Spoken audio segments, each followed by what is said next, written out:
welcome back to Book and Prejudice. My name is Matt, and today I am giving you, as you probably can guess from the title of this video, a bookshelf tour. It's taken me and my partner a while to get these right because we had a vision, and that vision took a little bit. But yeah, I thought that now that they're done, I would get it going, show it to you guys before it gets messy again, which always happens with bookshelves.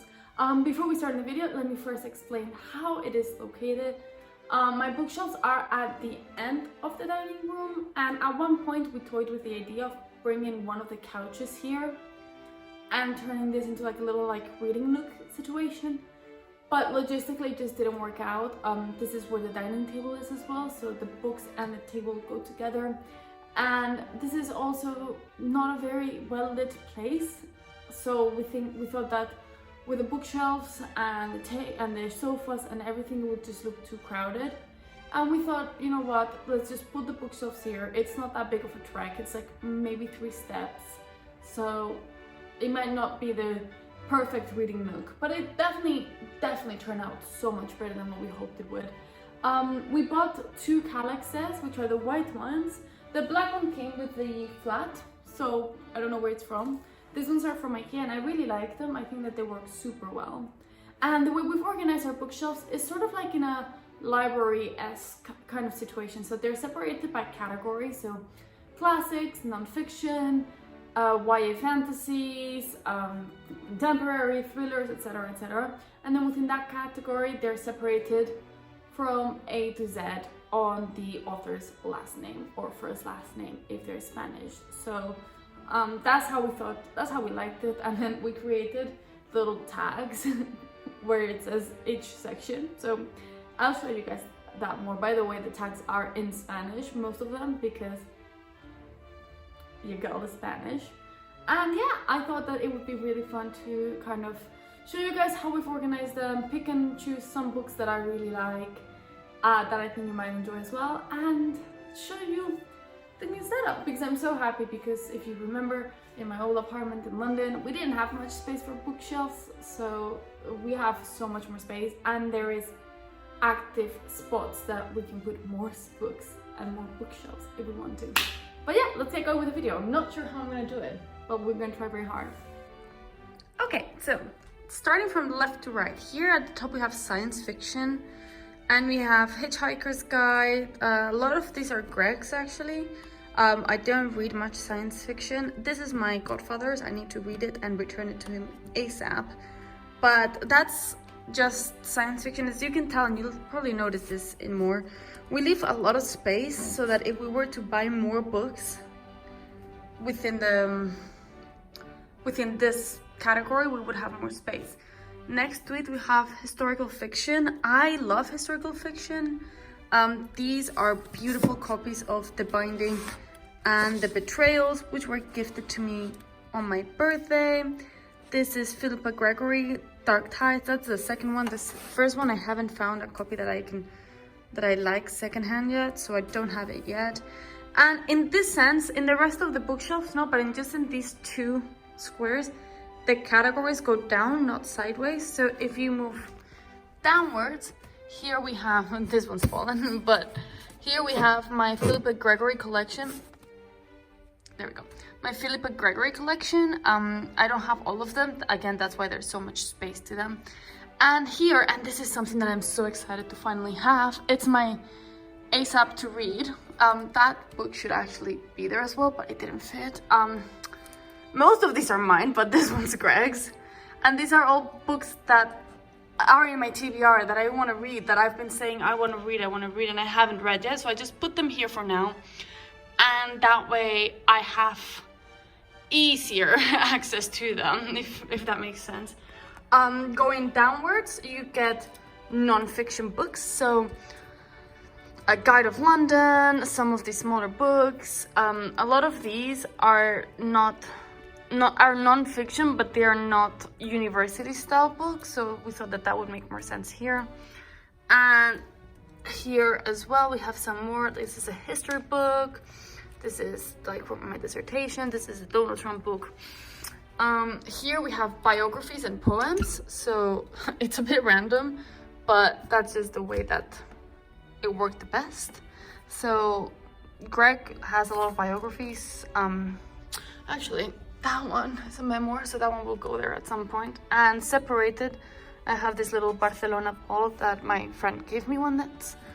And my poem books. I don't have many more. I have more, but they don't go here. They go in the classics. So I just have them here. And then here we just have some spoof books. There's no tag or anything. But it's just like funny books, like the Vladimir Putin life coach, The Beautiful Poetry of Donald Trump. Jin made me, like, just funky books that we have. And that is this small bookshelf. I say small, but it's actually quite large. Now we're gonna move to the second Kallax, which is from here to there, and topping it, it's classics. Now the only reason why this is in English is because we also have Spanish classics, and that one's in Spanish. So we have the Penguin collection ones that especially Greg likes to collect. I don't have many of these. Then we have some of the blue batched ones. Then we have some random ones, just like this one's one of the white ones. This is my Nancy Mitford book. Again, I want to get more Nancy Mitford books, so they will go in here. These, which I love, are the red spine ones. I don't know how else to call them. And then here we have Things Fall Apart, which is a bit annoying because this one does go with that one, but it's the way it is. Cloth bound ones. This was a Christmas gift from my friend. This is like another Penguin classic. Actually, that one should go there. Okay, well, The Alchemist, arguably not a classic, but for me it was. Like, I don't know how else to explain this. Like, it's just a bunch of classics, and it goes all the way to here. Here we have Slaughterhouse 5, Dr. Jekyll and Mr. Hyde. These beautiful leather-bound copies of Pride and Prejudice and Jane Eyre, I believe, that my sister got for me for Christmas 2 years ago, and I love. Ian Fleming's complete collections, the complete novels of George Oswald, and Shakespeare, because can you tell Greg used to be an English teacher? Jesus. And then if you go downwards, here you have the Spanish classics. I have a lot of García Márquez, Sam Vargas Llosa, George Orwell in Spanish, poem books by different Spanish writers, Camus, the Stranger, I don't know how it's called, the Odyssey, Don Quixote. This was a gift from my godfather. And yeah, those are all of our classics. Then if you move to the right, you have thrillers and mystery books, and we have quite a few of those, to the point in which it is packed. We cannot fit any more. This one's really good. I really like this one. The majority of these, again, are Greg's. This is not my style of book reading. This one is my grandma's, and I just stole it from her, and I never gave it back. But, you know, she hasn't asked for it either. I don't know if it's my grandma's or my uncle's. A lot of Stephen King, because Greg really likes it. This book I love, and the second one's out, and I want to get it. This is my comfort read for some reason, The Cartel by Don Winslow. It's in Spanish, but I personally still think it's great. So I really recommend reading it. And then if you go all the way here, we arrive to our contemporary books. As you can see, there's some spaces because books that are in here in the TBR bookshelf will go back to their homes at some point. So in here, again, we have a lot of Isabel Allende. We have Homeland, which is a Spanish book, but I got it for Greg, and I got it in English because he doesn't really know how to read in Spanish at the moment. We have a bunch of, just like, you see me read most of these. We have Where the Crawdads Sing, American Royals, all of these books that I just don't know where else to put. This book is beautiful, but it's so heartbreaking. I definitely wouldn't recommend reading it unless you're like in a very good mental place. But it was great. I loved it. And then here's the last contemporary bookshelf. A lot of Sally Rooney for Greg. Elif Shafak, always with me in my heart. Donna Tartt's The Secret History, one of the best books I've read in a long time. This book I read when I was like 14 or 15 and I loved it, but I don't remember what it was about. I just remember I loved it. And then we have a whole other space for when we buy more books, we have where to put them, because that's just one of the ones that we have the most books of. And then right below it we have university books. Again, this is quite self-explanatory. It's just textbooks, paperwork. I use this for my dissertation, I use this for my dissertation, I use this for my dissertation. The Oxford Handbook of Modern Diplomacy, very fun. It's quite funny actually. We have, I don't know if you guys can find it, I don't know. We have 2 copies of these and 2 copies of this because obviously we did the same degree. So we just have the same books twice, but I think he left his at his parents because he can. More university books here. And here we have paperwork.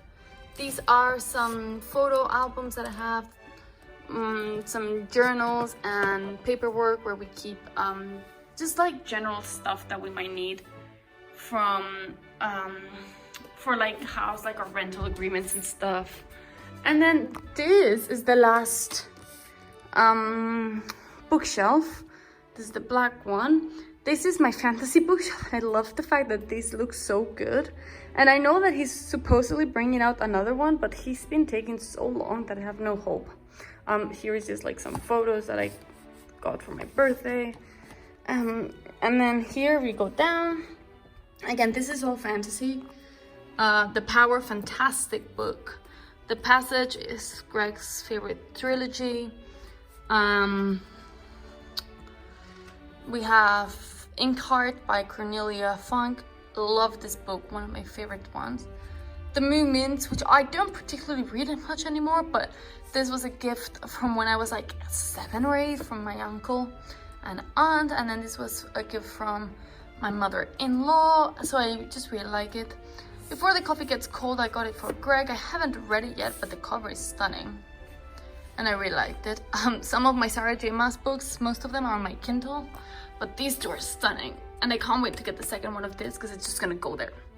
Continuing down, Song of Achilles, Circe, or Song of Achilles, my V. Schwab books. By the way, it's not here, but in one of these will go my Lee Bardugo Shadow and Bone 9 house, but I'm currently reading one and the other one is on my TBR.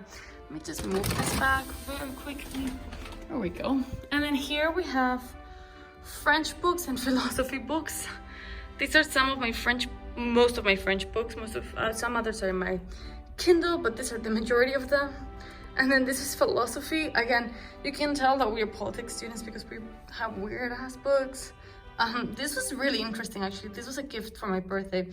Women and Power by Mary Bird. I think I read it in like 2 hours and I found it so fascinating. I definitely would recommend reading it if you're a woman and want to know what happens when you get in power. It was very good. This is a box. Don't know what's in the box.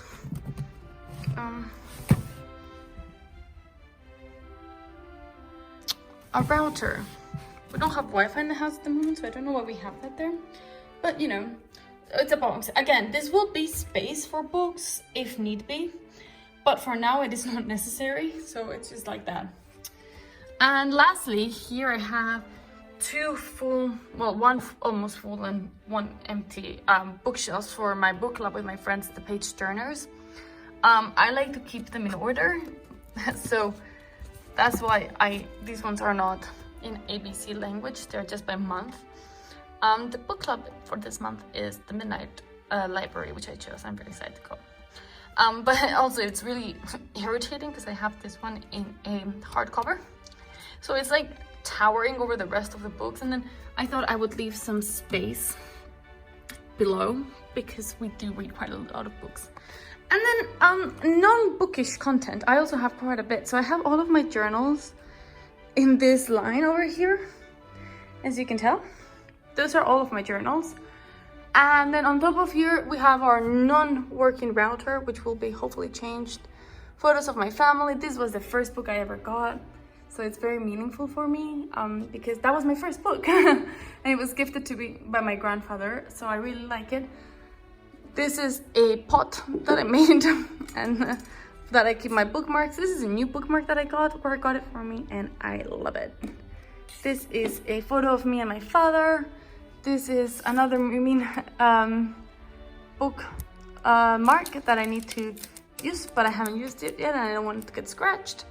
A photo of Paris. Sorry, I almost died. A photo of my friend and Frida Kahlo. I can't remember who else is there.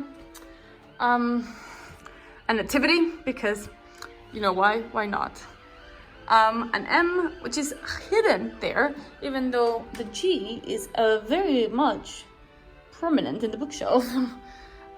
This, which was a gift that we got when we first moved out in London, and this that I got for myself and all of my friends, because from when we graduated, I thought it was nice. And then, if you saw my last video, here's Alice. She's thriving, but also she's very like splattered, but oh well. And then on the top I have that poster that my aunt made for me. She handmade it, and at some point there's gonna be a map there, but we haven't put it up yet because it hasn't been completed yet. But yeah, these are my bookshelves. I'll show you a kind of spam of it, like, ooh, so pretty. The fairy lights are a gift from my parents for Christmas, and I love them, but they are terrible to put in and out. So, please help us next time we move. It's gonna be dreadful. But yeah, I think that they look great. I think that we have so much more space this time.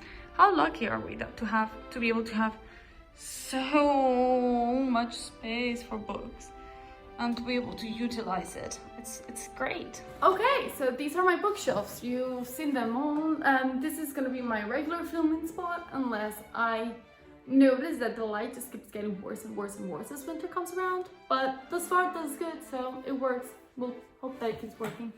But yeah, as I said, I feel very, very, very lucky to be able to have so much book space, so much empty space, because that was always a problem that we had in London. It was we want to buy new books because we want to continue our collection, but we don't have space for it. But now we do. Now it's here, and I love it, and it is great. I feel very lucky to have them. Honestly, I maybe wish instead of getting the Calaxes we got the Billies, but it would have looked weird with this one. So, you know, it's not the end of the world. Greg did such a good work as well. I don't know if you can see the fairy lights inside the bookshelf. That took so long because instead of being intelligent and putting the fairy lights first, we put the bookshelves, put the books, we then put the fairy lights. It was a whole thing. Well, for him, I did nothing. But yeah, this is my new home for my books, and I love it, and I'm very, very grateful to be able to have it. And yeah, I thought that I would share with you guys, just in case you guys want some inspiration for your own bookshelves. I love this system actually, of like the library system. I think that it just works so much better. Things are so organized. It's perfect for us. But yeah, this is all for this week's video. If you liked it, please go ahead and like, subscribe, comment, all of that jazz. And for more bookish content, go ahead and follow me on @Book and Prejudice on Instagram. Until next week, goodbye.